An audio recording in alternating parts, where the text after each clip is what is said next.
buenos dias. Hello, I come to you today to say hello, of course, and to ask you, is garbage better than nothing? Is garbage better than an empty container, so to speak? And if you've been looking at my videos, listening to my videos, then you know that I love speaking metaphorically. So everything is a metaphor, not everything, of course, but a lot of what I say is a metaphor. So when I ask, is garbage better than an empty container?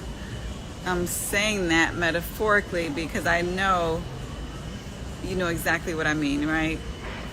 And so specifically thinking about time, time. I'm always talking about time because time to me is truly the most valuable resource that I have, that most of us have, because we can obtain a lot with time, but there's a lot of things that we cannot obtain with other things.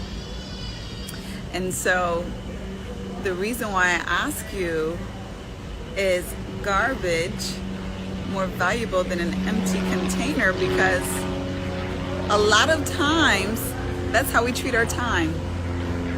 A lot of times we say, we're bored, I need something to do. Or it's too quiet, I need something to listen to.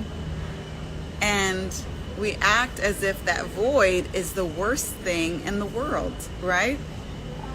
Like the worst thing in the world, is stillness really the worst thing in the world? Is quiet really the worst thing in the world? Is nothing to do, nothing on the agenda the worst thing in the world? I used to be notorious with that. Every time I got in the car, I have to turn something on, NPR, music, what have you.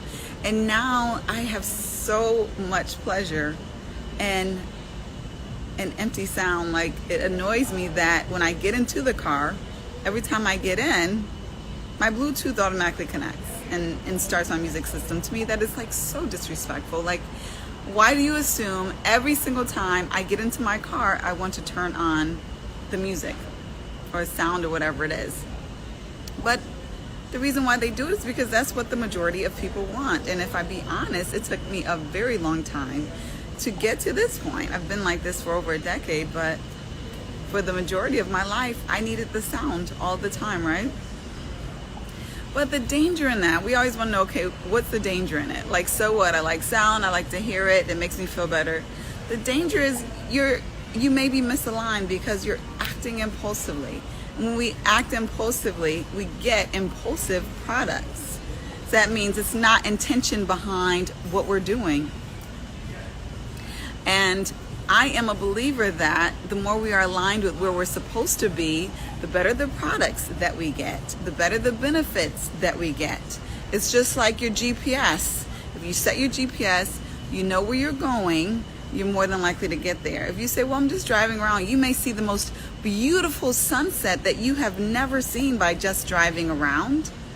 And if that is your intention to just explore, but you can also drive into a ditch, right? You could also drive into the worst area that you've ever seen by just driving around.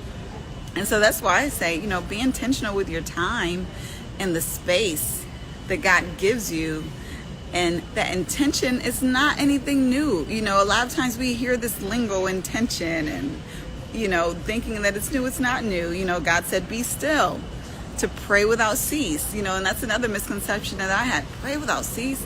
Every single second I'm walking around praying, I won't have time to do anything else.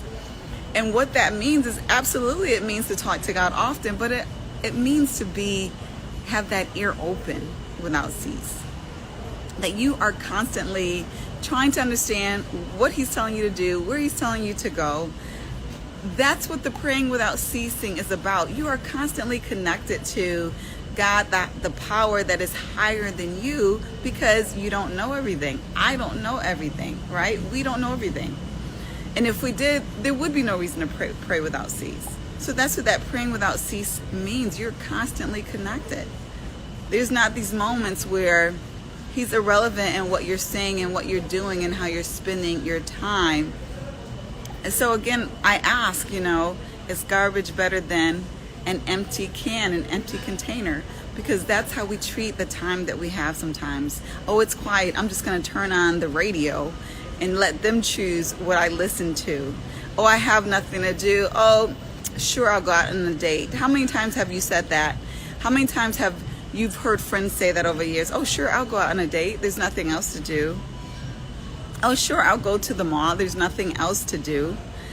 And where is your vision in that there's nothing else to do? Is it spending quality time with someone who you love, who you appreciate? That's absolutely a beautiful thing worth your time. Is it reading a book where you could be spiritually enlightened, gain a new skill, or tickled if it's fiction, and brought joy in that way? It's not to say that you have to be working, because constantly, I'm saying, preaching to the choir that I'm in, that work is not always the way. You need a moment to refresh. But what is important to me is intention, that when you decide to do something, when you decide to listen to something, when you decide to watch something, that there is a meaning behind it. Because you are valuable and you're worth more than just doing something because there's nothing to do, or seeing someone because there's nothing to do, or listening to whatever because there's no sound. And so I just pray that you will be open, to what God has for you to do in this moment. What is going to bring you benefit in this moment? What is the value you're going to give to someone else in this moment? You are more valuable than just filling a can with garbage or what have you, filling a can with whatever because you don't want it to be empty. I challenge you to be uncomfortable with the stillness, be uncomfortable with the quietness, so that you can see the value that comes out of it. And it's only going to happen after you've done it a while. It's just like anything else. You have to get used to it. And then all of a sudden, there's these ideas of what you can do, how you can spend your time, who you can spend your time with, when there's not that assumption that you just have to be impulsive and grab the first thing that's next to you. So have a blessed day. Shout out to Hisham, to Heather. I hope you are enjoying your day. Hope it's beautiful where you are. And take